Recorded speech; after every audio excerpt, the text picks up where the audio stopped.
किसी बड़े नेता का जगह कोई बड़ा नेता ही लेता है और वो दूसरे दल से आता है।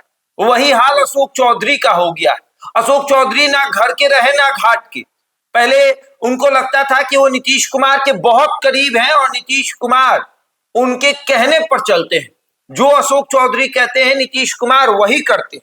अशोक चौधरी अगर कहते हैं कि देखिए सर अभी दिन है, तो नीतीश कुमार कहते हैं कि जी अभी दिन है, हालांकि रहता रात है।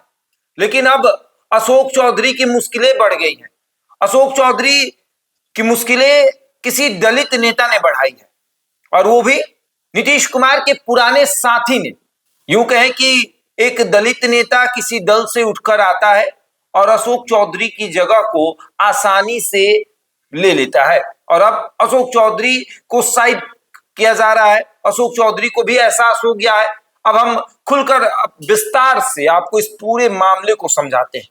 दरअसल श्याम रजक की एंट्री जेडीयू में होती है, और श्याम रजक की जेडीयू में एंट्री होने के बाद अशोक चौधरी से नीतीश कुमार दूरी बनाने लगते हैं। इसके पीछे कई कारण हैं। अशोक चौधरी का बड़बोलापन, अशोक चौधरी का बड़बोलापन कहें या यूं कहें कि मन का बढ़ना।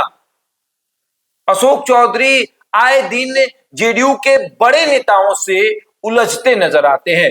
कभी ललन सिंह से, तो कभी भूमिहारों पर बयान देकर, तो कभी पार्टी के खिलाफ गतिविधियों में शामिल होकर, तो कभी संजय झा के साथ उलझकर। और ये सभी वाकया जो है वो नीतीश कुमार के सामने हो जाता है।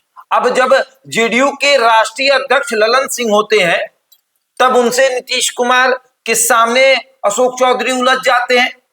उसके बाद फिर क्या, फिर होता है कि संजय झा जो कि राज्यसभा सांसद हैं, उनसे अशोक चौधरी उलझ जाते हैं। कहा यह जाता है कि सूत्र ये बताते हैं कि अशोक चौधरी संजय झा से इतना कह देते हैं कि अरे हम राष्ट्रीय पार्टी के प्रदेश अध्यक्ष थे ना जी, यहां हमको क्या मिला। और इशारों इशारों में भी संजय झा ये कह देते हैं कि देखिएगा कहीं कद ज्यादा ना घट जाए। और उसके बाद श्याम रजक को बुलाकर राष्ट्रीय महासचिव का पद दे दिया जाता है। और फिर अशोक चौधरी एक कविता लिखते हैं, बढ़ते उम्र के साथ छोड़ देना चाहिए। और फिर बवाल शुरू हो जाता है, और अशोक चौधरी अब बीच बचाव भी कर रहे हैं कि किसी ने उनको भेजा था, उन्हें अच्छा लगा तो उन्होंने लिख दिया। लेकिन शायद अशोक चौधरी को यह पता नहीं कि ये नीतीश कुमार है। नीतीश कुमार को अगर इतना सा भी शक हो जाए कि आप उनके दुश्मन हैं, तो वो इतनी दूरी बना लेते हैं जितनी दूरी को आप भर भी नहीं सकते। विश्वास नहीं हो तो आरसीपी सिंह से जाकर पूछ लीजिए क्या हुआ था आरसीपी सिंह के साथ, क्यों आरसीपी सिंह चले गए जेडीयू से। उपेंद्र कुशवाहा से पूछ लीजिए, उसी उपेंद्र कुशवाहा से जिस उपेंद्र कुशवाहा के बारे में आपने ये कहा था कि भाड़े का मकान किसी का अपना होता है क्या, और वही उपेंद्र कुशवाहा अब आपको भी कहेंगे कि भाड़े का मकान कब तक रहिएगा आप भाड़े के मकान में, अब अपना दूसरा मकान देख लीजिए। और हो सकता है कि अशोक चौधरी दूसरे मकान की तलाश में भी निकल पड़े। लेकिन खबर यह है कि अशोक चौधरी और नीतीश कुमार के बीच दूरियां बढ़ते जा रही है, और ये दूरियां इतनी बढ़ गई है कि अशोक चौधरी और नीतीश कुमार के बीच अच्छे से बातचीत भी नहीं हो रही। हालांकि फोटो साझा किया जा रहा, लेकिन वो फोटो वर्तमान का है या नहीं, ये भी एक सवाल है कि अशोक चौधरी के साथ नीतीश कुमार ने तस्वीरें खिंचवाई या नहीं। अशोक चौधरी जिस तरीके से आजकल जेडीयू के नेताओं पर अपना शब्दों का इस्तेमाल कर रहे हैं, अपने मतलब जो भाषा का इस्तेमाल कर रहे हैं, उससे पार्टी के कई नेता परेशान हैं। पार्टी के कई नेताओं को ऐसा लग रहा है कि नहीं भैया अशोक चौधरी का मन ज्यादा बढ़ गया है। और उसके बाद श्याम रजक की एंट्री, श्याम रजक की एंट्री जिस दिन हुई जेडीयू में, जब ये खबर आई कि श्याम रजक जेडीयू में आने वाले हैं, तब से अशोक चौधरी की मुश्किलें बढ़ गई। क्योंकि अशोक चौधरी भी दलितों के नेता है और श्याम रजक भी दलित के नेता है, लेकिन अशोक चौधरी से बड़े नेता है श्याम रजक।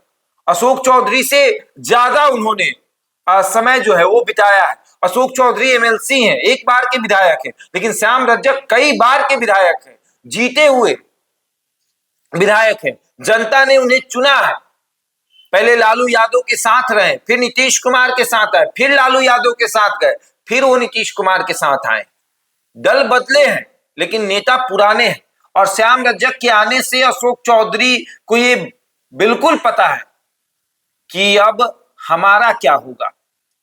और लोग भी पूछ रहे हैं कि आपका क्या होगा जनाबे वाले, कहीं आरसीपी सिंह की तरह उब कर पार्टी तो नहीं छोड़िएगा, कहीं ये तो नहीं सोचिएगा कि नहीं अब भैया इस पार्टी से दूरी बनाना ही अपना इज्जत बचाना है। अब आगे देखिए क्या होता है। लेकिन अशोक चौधरी की मुश्किलें लगातार बढ़ रही है। पार्टी के कई नेता जो हैं वो इशारों इशारों में बता रहे हैं कि अशोक चौधरी पार्टी छोड़ने वाले। बहरहाल इस खबर में इतना ही। बन रहे हमारे साथ और देखते रहे द इंडिया टॉप।